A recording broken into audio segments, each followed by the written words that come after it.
Colleagues, we are resumed and we will now proceed to witness testimony on Bill S-276, an act respecting Ukrainian Heritage Month, followed by clause consideration of this bill.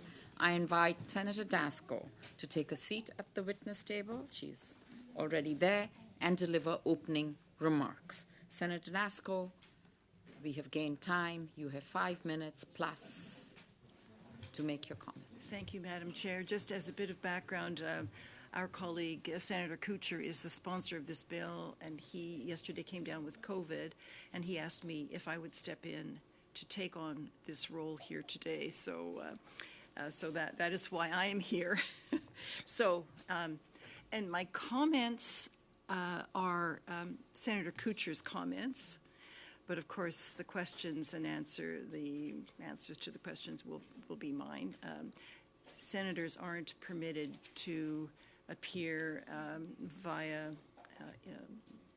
email. It's an email, internet. Video is the video, not yes. So, okay. So these are the remarks from Senator Kuchar. Thank you, Chair, and thank you, colleagues, for making the time today to study Bill S-276, an act respecting Ukrainian Heritage Month, which aims to designate the month of September as Ukrainian Heritage Month in Canada, to celebrate from coast to coast to coast the contributions Ukrainian Canadians have made and will continue to make for our country. I would especially like to thank Senator Dasko for presenting my intervention to the committee. Let's emphasize that, due to my medical inability to be with you. From whence we came is integral to all of us individually and as a society. Our heritage is what we have inherited from the past, those things that we value and enjoy in the present, and that which we strive to preserve and pass on to future generations. Heritage is a mixture of things. It is something that we use to understand and respect ourselves, to share that with others, and to help us better understand each other.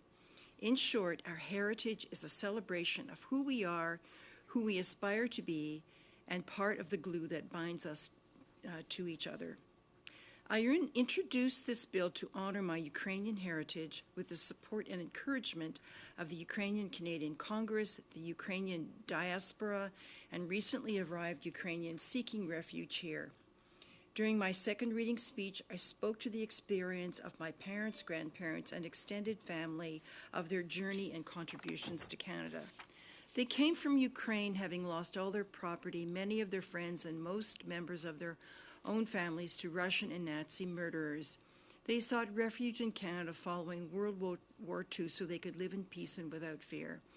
They became part of a much larger Canadian diaspora that traces its roots to Eastern European farmers who came to Canada between 1896 to 1914 to open up Western agriculture. They not only helped build Canada into a global agricultural powerhouse, but they preserved Ukrainian culture when the Russian occupation of Ukraine sought to destroy it. We see Russia again destroying Ukrainian culture by spreading propaganda, stealing children, killing innocent civilians, and destroying iconic cultural sites. The Ukrainian people are fighting back and holding strong to their identity. In one small way, this bill reinforces their heritage of resilience in Canada and in the world. I have family in Ukraine, including in Kyiv, which is the target of frequent night attacks on civilian residences, hospitals, and energy infrastructure. Every morning I check to see if they have survived another night. Many Canadians share this experience and are shouldering this heavy burden. This bill will give them a much-needed emotional boost, helping them to carry on. Russia's genocidal war on Ukraine has reminded us of the historic tragedies that we hoped were long gone but that are now re-emerging. This invasion not only threatens to destroy Ukraine, but is also an attack on the shared values that bind us together, values such as human rights, democracy, and the international rule of law, values on which our multicultural Canada is built. You may ask, why September? Well, September is A notable month for Canadians of Ukrainian heritage, as it was in September over 125 years ago when the first Ukrainian immigrants arrived in Canada. Ivan Pilpiu and Vasil Eleniak arrived on September the 7th, 1891. This day is marked in Alberta, Manitoba, and Ontario as Ukrainian Heritage Day.